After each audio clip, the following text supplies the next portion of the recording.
Zambians take to the polls today to elect a president. This is following the death of President Michael Sata last year. Simon Allison, he's a senior reporter from the Daily Maverick, joins us to tell us more about today's proceedings. Simon, thanks for your time.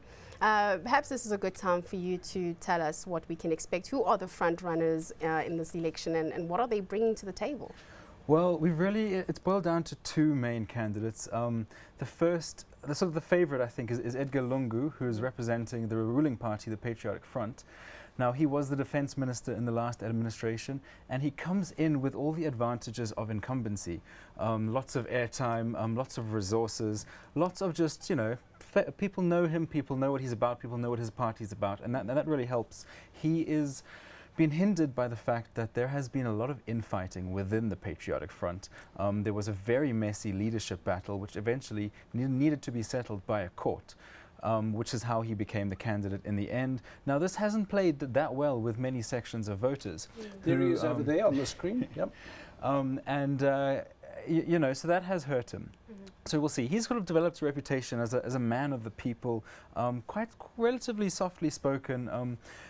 His main challenger is a guy called Hakainde Hichilema. Yes. Now, Hichilema has been around for a while. He's contested several Zambian elections. He hasn't really done that well. He's sort of come third, fourth. But this time around, because of the problems within the ruling party, and there were also problems within the other main party, the Movement for Multi-Party Democracy, they're the ones that gave us former President Rupaya Banda.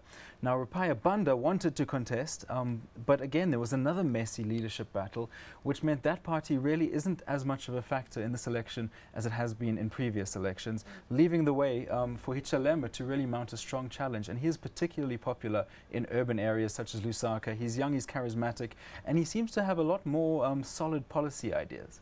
What about Guy Scott, the last of the white African leaders? He's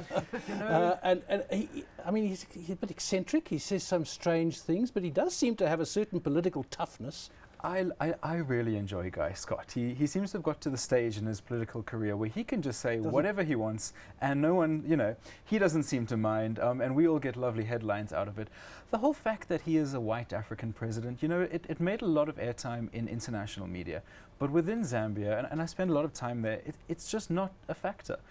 He's been, part of the political establishment for so long. They know him. The fact that he's white isn't that relevant.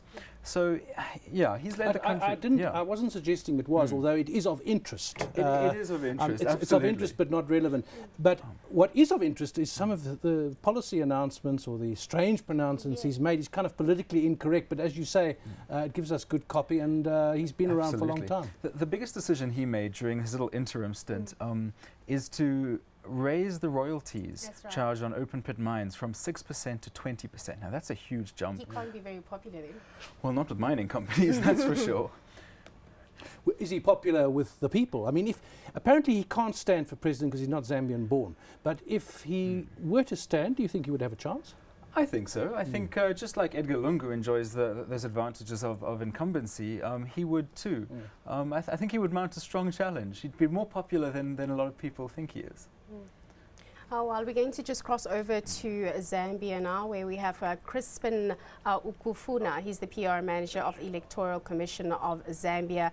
He's just going to give us an update. Crispin, thanks so much for making the time to join us. What is the mood like on the ground? Are we going to see a very smooth election process in Zambia?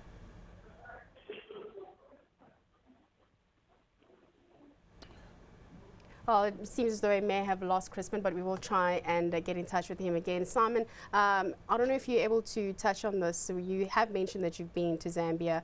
Elections in the past, have they been, fairly well conducted? Of course, it's a presidential election only. It's not constituencies and parliament and so on. Yes. I mean, we have to remember that this election is only happening because the former President Michael Sata died while in office. So this is a special emergency election, and whoever wins this election only gets the next 18 months or so, because the election schedule resumes as normal. So really, what this is all about is positioning the political parties for the elections in 2016. That's the main prize here. But as far as how Zambian elections are, I was there for I think it was the 2011 polls in quite a rural area, and it was just wonderful, actually. It was such a wonderful expression of democratic will. And in that election, that was, of course, the ruling party lost and was replaced by the Patriotic Front at that time. And it was such a wonderful testament to democracy in Zambia that there were no problems, there was no conflict, there were no issues.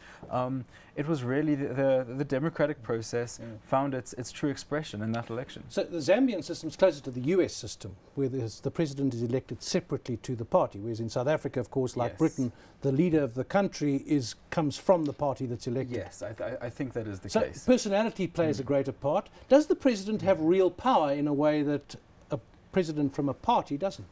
Absolutely. The president is enormously powerful, particularly in the, he can appoint all the major positions and they all report to him. And very much it seems to be a very executive-led government from the interactions I have had with it.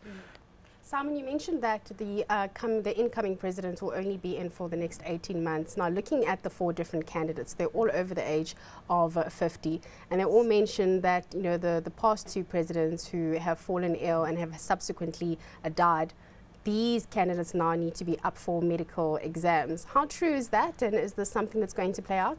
It's look, Edgar Lungu has said he would consent to medical exams, but hasn't actually gone and done them. I think Hakainde Hichilema is the youngest candidate, and he's the one pushing for this medical exam thing, because he says, well, I'm fit and healthy. What about you? Also, what would disqualify you? They might find out some things that are wrong. You say, no, okay, you can still carry it and do the job. It's such a fraught issue, this thing of presidents, because on the one hand, the older you are, the wiser you are, in theory at least. That's you need to run a country. I mean, running a business is hard enough, but a country, you need experience. Well, look at the first president of an independent Zambia, Kenneth Kaunda. I think it was nearly 3 decades he was in.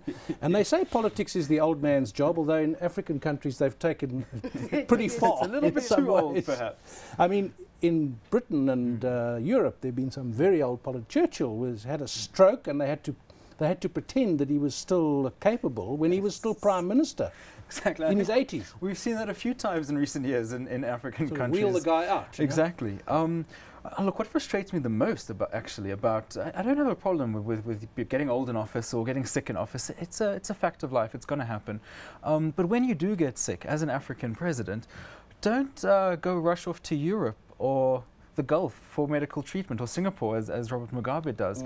Surely it's your responsibility to have created a medical system that can at least take care of you. So maybe what the presidential candidate should do, instead of saying, yes, I'll do a medical test, say, if I do get sick, I'll go to hospital here. And surely that's an incentive to get the medical system right. Yeah, get the right health care. Simon, in your opinion, looking at the 4 candidates, and I know you've highlighted 2 very strong ones, but what do they need to bring to the table that will win the hearts of Zambians? I mean, you've spoken about the mining royalty taxes on mining companies here, but what else are Zambians wanting to see in terms of economic growth, inclusive economic growth? Yeah, I do think the economy is at the crux of this election. It certainly was at the last election, 2011. Michael Sata campaigned on a wonderful slogan, which was more money in your pocket within 3 months.